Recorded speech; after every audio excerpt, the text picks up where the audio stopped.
Okay, this is Mike Anthony at the University of Michigan. I have the privilege of working with Terry Flint. She is the president of Elevator U.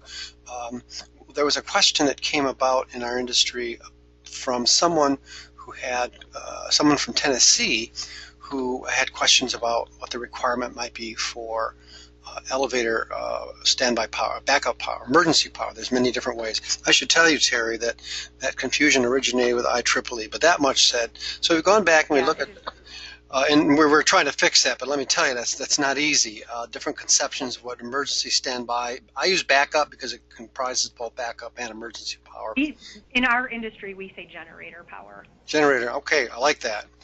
You know, actually, I might take that to the IEEE committee. That much said. You are welcome. So we're going back to the Tennessee. It looks like they're on the 2006 International Building Code, and I've got the latest version of the International Building Code. And where I'm going to let Terry take over is to add some color to her understanding of what the national and what the national rule is, what leading practice seems to be, and maybe make some recommendations for our colleagues in Tennessee. Go ahead, Terry.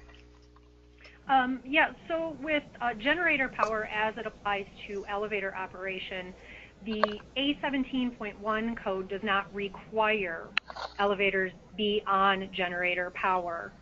That requirement usually stems from either the building code or the local authority having jurisdiction if their requirements are more stringent than the national code.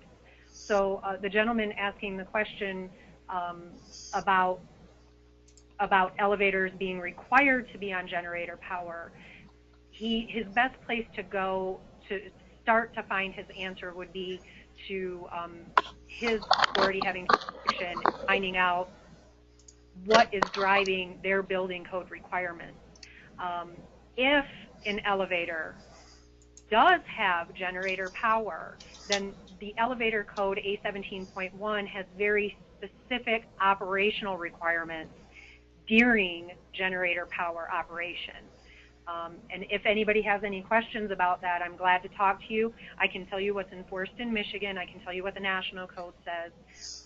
But again, locally, you will have to go to your AHJ to find out those specific requirements. Okay, so here, as part of Elevator U, if there's any further questions that you might have, I think very often these questions turn into, what is my standard of care, so that I feel like I can tell my boss that I've conformed to the code. My boss wants me to conform to the code. Sure. That's usually what they want, some assurance. And so I guess one of the go-to places where most of the thought leaders are is here at Elevator U. As I said, Terry is the president here. So I hope that will help. We'll post this on the we're having a conference tomorrow. I'm not sure if you're able to make this one. Certainly David Flint will be coming to this one. We mentioned that this was going to be a topical item. We actually did make some proposals to NFPA 70, Article 640. David Flint and I.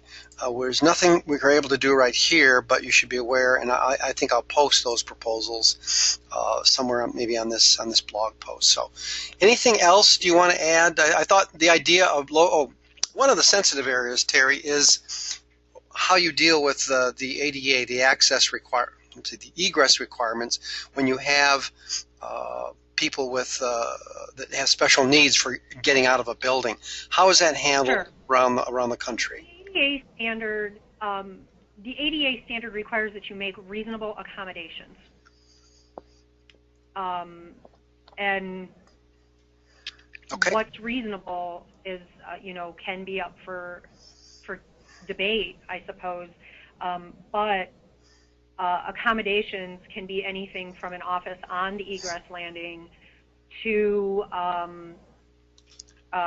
areas of refuge if the elevator does not have a generator power option.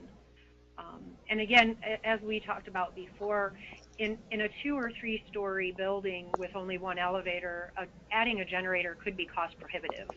And in that case, you may want to make reasonable accommodations for someone if you need to, meet those ADA requirements.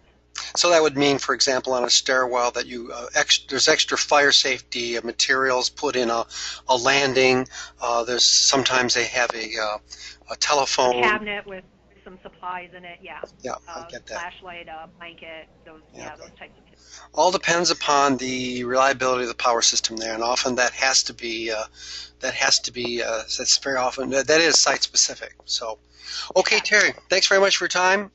We Thank will see you maybe tomorrow. Take care. Bye bye. Okay, thanks.